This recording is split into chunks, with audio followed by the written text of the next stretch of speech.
Here's how it really started. No filters, no drum rolls, just life happening on a Tuesday that smelled like old carpet and Costco muffins. Our HOA president, Belinda Crane, stood up in a crowded room and said every house owed Heidi $80,000. In 30 days, pay it or face foreclosure. My wife Maya looked her in the eye and said one word: no. Belinda dialed 911 like we were robbing the snack table. The cruiser rolled up. The officer asked for IDs, and when he opened Maya's leather case, he straightened like a flagpole and said, "Yes, ma'am, how can I assist you today?" And you could feel the temperature in that room drop 10 degrees. You know what I mean. Let me set the stage so you're in the room with us. Maple Ridge, Colorado Community Center, with buzzing lights. Metal chairs that pinch the back of your legs. 60 neighbors wedged into a space built for 30 frustration, hanging in the air like humidity. Belinda's hair didn't move when she blinked. Her nails clicked on the table, and she talked in phrases like critical enhancements and non-negotiable assessments while folks stared at their shoes. Ms. Green. 79, with a cane that matched her Sunday dress, asked if there was a payment plan. Belinda smiled like a warning sign and said maybe this community wasn't appropriate for those who couldn't contribute. And I watched Maya's posture shift, shoulders square, breathing slow.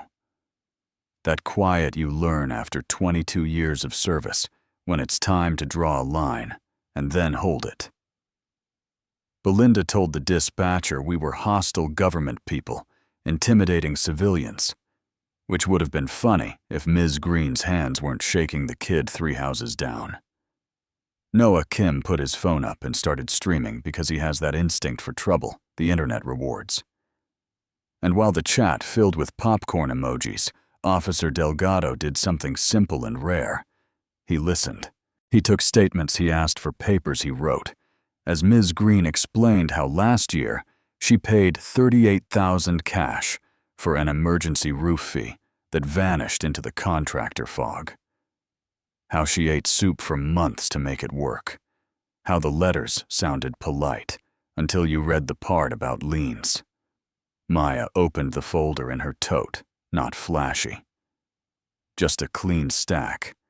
Photos with timestamps, copies of violations for rules that didn't exist, bank records from public filings that looked like money. Hopscotch, she laid it out like a mechanic setting tools, fact by fact. And Belinda kept performing outrage for Noah's camera, while half the room finally started breathing again. I'm Evan. I teach high school history. Give me a mystery and Wi-Fi and I turn into a friendly librarian with a badge. So while Maya stayed calm and Belinda did theater, I dug old news clips, a quiet civil case, a disciplinary note from Belinda's office manager has at a property firm that had a habit of losing escrow. Nothing that explodes, but patterns are a kind of confession. Military families moved in. 6 to 12 months later, they were buried in fines for grass, half an inch too tall, or a mailbox shade. Not quite regulation. Black, then they sold below market to Griffin Ridge. Holdings, owner of record. Her ex Trent Griffin. And if you're thinking coincidence, sure, until you see the 6th deed in a row, and your stomach gets that heavy feeling like you're driving on a flat tire. The next morning, the other shoe dropped on my head. 6:55 a.m. My principal called about concerning complaints. Apparently, I was teaching kids to distrust authority, which is wild. Because I teach them to source-check memes and tell the difference between a grievance and a right. But the playbook is old. Discredit. Isolate. Make the target fight on 2 fronts, and Maya just nodded. She'll widen the battlefield, she said, pacing the kitchen tile. That's what bullies do when they feel cornered. Noah kept streaming the chat. Started filling with neighbors posting receipts, a photo of Belinda measuring grass with a ruler, like she was calibrating a missile, a letter threatening a lien. Because a guest pass was used for 31 minutes, not 30. And we laughed, sure, but it was the kind of laugh you use to keep from grinding your teeth so. Maya did what she knows. She built an intelligence package. Timelines, transfers, who signed what and when, which emails got answers, and which got silence. Then, she handed it to Delgado and to the county auditor and said, "I'm not here to make noise. I'm here to make a clean case." And yeah, that landed. Belinda's counterpunch was fast. An emergency meeting to dissolve the HOA because if there's no HOA, there's no books to audit, no board to question, no paper trail to subpoena. The room filled like a courtroom drama.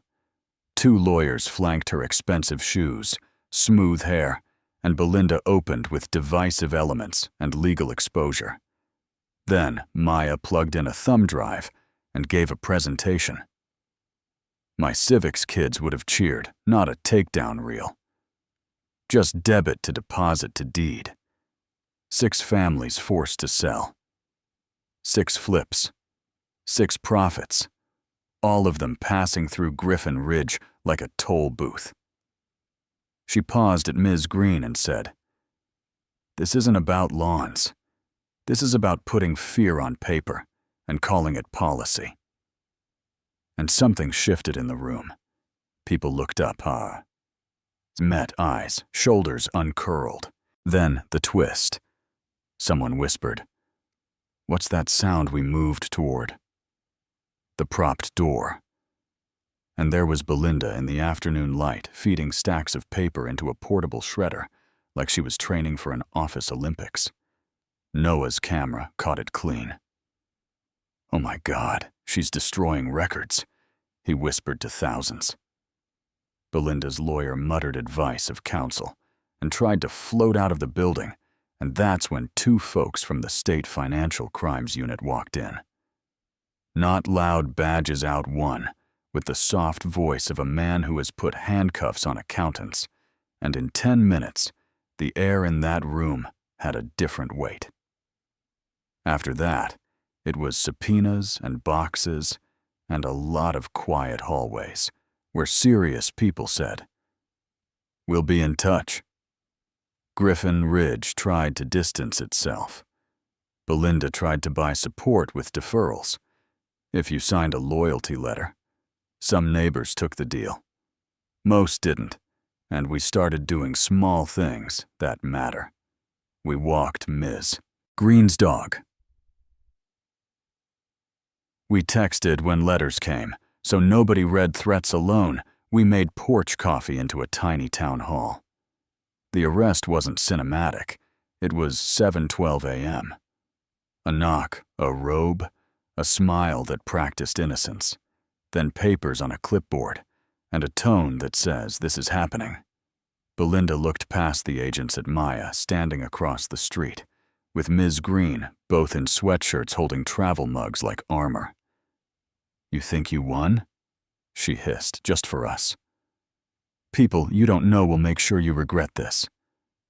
And Maya didn't blink. "People I do know will make sure we're safe," she said.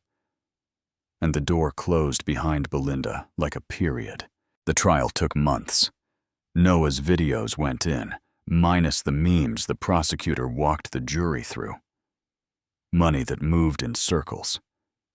You could draw with a protractor, wire fraud, mail, fraud, conspiracy, elder exploitation, the whole ring around the rosy of white-collar greed in the slide. I can't forget. 6 deeds, 6 sales, and then 6 flips, and a bank statement that read like somebody clinking a glass. The defense called her a dedicated volunteer under attack by vindictive neighbors. The jury didn't buy it. Ms. Green sat up straight and told the truth. With a tremble in the room got very still. I believed her, she said. I thought if I did what the letter said, I'd be safe, and that word, safe. It is a promise some people weaponize. The verdicts landed hard guilty across the board restitution asset. Forfeiture, a sentence long enough that Belinda will qualify for senior discounts before she qualifies for anything you'd call normal life. Trent Griffin took a deal that read like a calculator confession. Officer Delgado got a commendation that embarrassed him. The state investigator, with linebacker shoulders, retired and told me in the cereal aisle, "Pick your battles, this one was worth it." What came next is why I'm telling you this. We rewrote the bylaws, put every line item online, because sunlight makes even bullies squint. Meetings got live-streamed, new board with term limits. Auditors who don't golf with people who sign checks. Maya quietly launched Homefront Shield, a number military families can call when a letter smells like trouble. And Green moved to a condo with an elevator that sings and a view of spruce trees. But she still comes sit on our porch sometimes and says, "It's quieter here," and we try not to cry. Then the part that keeps the debate alive. The night after sentencing, an unmarked envelope slid under our door. No note, just a glossy brochure for a development a few towns over and a board list that looked like Belinda's friends. I set it on the counter. Maya studied it and slid it into the drawer with batteries and rubber bands. "We don't live scared," she said. "We live prepared," and the blue dot on our door camera blinked. Good night. While the tomatoes in the yard kept doing what tomatoes do, we didn't move. We painted the mailbox the wrong black, and nobody measured it. Noah got a job, editing real news, and stopped saying influencer, like a joke.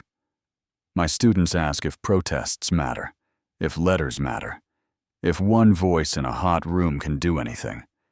And I tell them about a Tuesday with old carpet, and a woman who said no, like a full sentence. I tell them about a kid with a phone, an officer who remembered respect, a crowd that changed its mind at the same time, and a bully who had to hear the word accountability out loud. So here's where you come in. Do HOAs protect neighborhoods or give petty people a badge? At what point do community standards turn into control? Why do some folks hear military family and assume power, while others see a target? If you've lived through a small title casting a big shadow, tell it. If you think we went too far, say that too. Just don't sit quiet, because quiet is the oxygen. Bullies breathe. Drop a comment with where you're watching from and who your Miss Green has hit. Like if this lit up something true. Share it with the neighbor who always shrugs and says, "That's just how it is." And if you want more real stories told by people who actually lived them, you know what to do. Subscribe. Stick around, and let's keep each other honest.